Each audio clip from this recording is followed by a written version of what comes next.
Rémi Villemur. Marc Bollard. Rémi, on commence tout de suite par un commentaire négatif à ton égard qui vient de moi. Notre ami commun, Georges, qui dans le couloir tantôt me dit ça a l'air qu'il y a un breuvage puis je suis pas invité vendredi. Ah, mais c'est même pas moi qui l'ai organisé. Ben, c'est qui? Non, c'est pas moi qui l'ai organisé. Ben, tu m'as dit cette semaine, hey, on va au breuvage. Ouais. Ben, c'est qui l'a organisé? Je sais c'est qui, mais je jette pas ce nom-là en ondes, là. C'est vraiment une affaire de bureau, là, mais c'est pas moi. Fait que, tu sais, c'est comme pas donc, à moi t'es pas responsable. J'ai pas à t'attaquer d'entrée de jeu comme ça, là. Ouais, c'est un peu inapproprié. Parfait. Je vais m'en aller, je pense. C'est beau. Comment ça va? Ça va bien, toi? Ouais. Écoute, hey... Toi, là, un bon, là, Alex Poissonneau du PQ. C'est-tu réglé ton affaire de pas dire publiquement si t'es de gauche, de droite? C'est-tu réglé, ça? J'ai jamais caché fuck all. C'est qui sort ça? Ben moi, on me dit que tu dis pas si t'es de gauche ou t'es de droite. J'ai toujours dit je ne suis pas un militant de rien. C'est pas pareil. OK, ben c'est un peu pareil, là, mais... Pourquoi tu dis ça? Ben t'es de gauche ou t'es de droite? C'est très clair, je suis de gauche économique et de droite sociale. OK, ben je l'ai manqué ça. C'est totalement assumé. Non, je te pose cette question-là parce que... Mais je milite pour rien. J'ai le droit. Ah oui, t'as le droit. C'est ça, tous les droits, de toute façon. Avec ces gros yeux-là, anyway, t'as tous les droits. Rémi, c'est pas... Non, mais c'est important pour moi. C'est une question de transparence que je cultive partout. Je sens pas qu'on est obligé de militer, qu'on est obligé d'avoir un parti pris, qu'on peut avoir un intérêt, comme c'est mon cas pour tout le monde, d'être en contradiction avec un peu tout le monde si c'est le cas, pas forcé, mais j'ai mes allégeances qui font que j'ai pas de carte de parti ni d'un X à mettre sur les différents trucs au niveau politique, entre autres. Non, mais je respecte entièrement ça. Après, moi, je pense qu'on peut être de gauche ou de droite sans être un militant. Bien sûr. Non, c'est ça. C'est parce que, tu sais, je pense qu'on peut... C'est une vision du monde. Oui. Fait que, tu sais, on peut avoir une vision du monde ça. et, tu sais, ne pas la pousser de l'avant et de la mettre de l'avant à tous les jours. Absolument. Tu sais, on fait autre chose dans la vie. Mais quand on vient à nous demander si on est de gauche ou de droite, on répond gauche ou droite. Ou, comme 30% des Québécois, dans le dernier Palace, du 10 au 12 juin, on leur a posé la question. Ils sont à 30% au Québec à se dire au centre. Et là, je veux juste être précis, là. Parce qu'on a au Québec, et comme dans plein de sociétés, toutes les sociétés, la gauche, la droite, on a le centre, et on a le centre-gauche, le centre-droite. Oui. Et le 30%, c'est le centre. Oui. C'est pas on prend les centres-gauche, centre-droite et centre... Non, mais ça veut dire que tu as à peu près un Québécois sur 3 qui se dit au centre. Et moi, quand je lis des affaires de même, je me rends compte que je fais peut-être mal mon travail. Parce que moi, là, je suis passionné de politique. Moi, c'est au cœur de ma vie. Oui. Moi, c'est vraiment un truc, là, j'y pense tous les jours, même quand je suis en repos, j'y pense.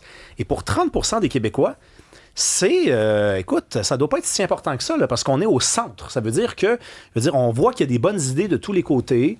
On est au centre. Et dans le 30%, je peux présumer, je pense, qu'il y a des gens qui sont un peu indifférents à la chose politique. C'est pour ça qu'ils se disent au centre, d'ailleurs. C'est une bonne réflexion. Je pense. Je sais pas s'ils sont majoritaires. Et tu sais, quand je te dis... c'est rare de dire, moi, en tout cas, la politique m'intéresse pas, mais je suis très à gauche.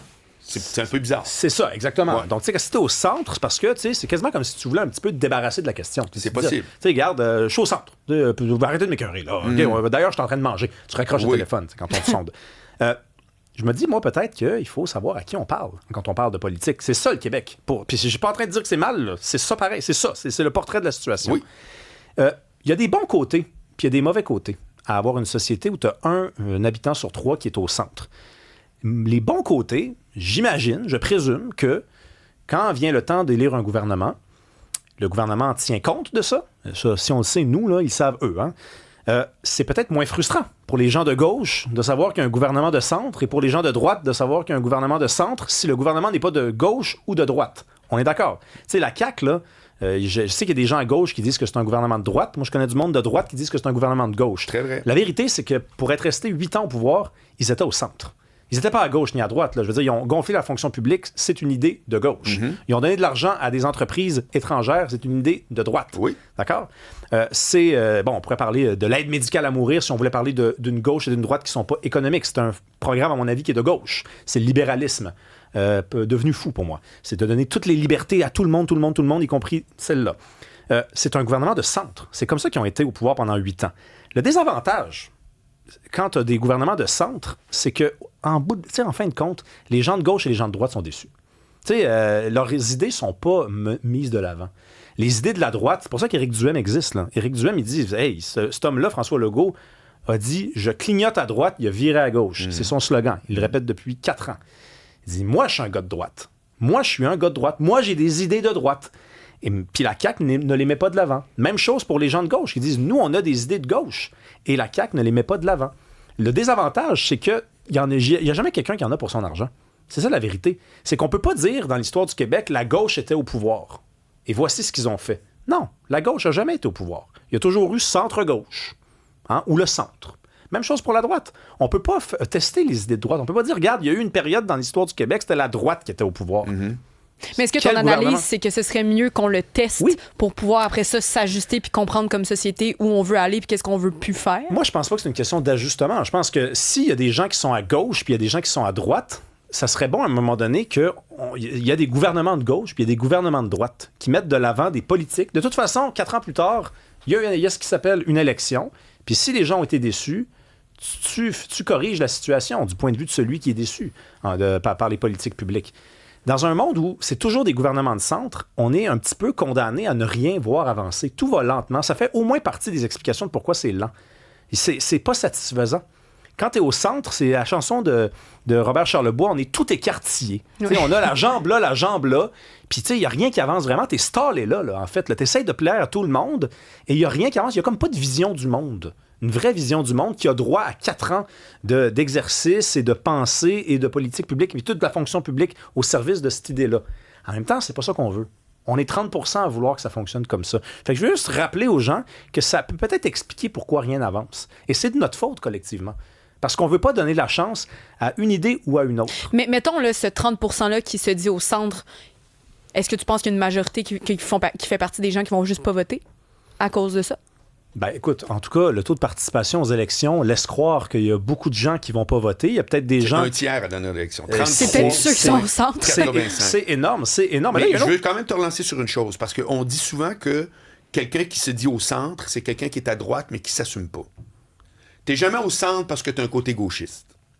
Fait que ça, il faut quand même que tu le mettes dans ton équation. Ouais. Puis l'autre affaire, où là-dessus, je te rejoins total, et je vais faire un lien avec les sondages et la proportion de gens qui sont pour et contre le référendum.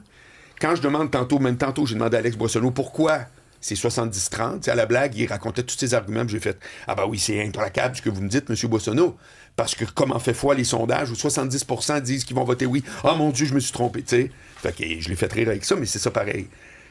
La réalité, c'est que il y a énormément de confort qu'un Québécois moyen réalise pas. En France, c'est pire. On dit souvent, un Français, c'est quelqu'un qui vit au paradis, qui croit vivre en enfer. On n'est pas si loin que ça. Mm-hmm. Ça fait qu'à un moment donné, tu dis, hey, on va changer ça bout pour bout, puis on va dire que le Canada, c'est zéro, telle affaire. Tu parles à quelqu'un, c'est quoi son quotidien de souffrance?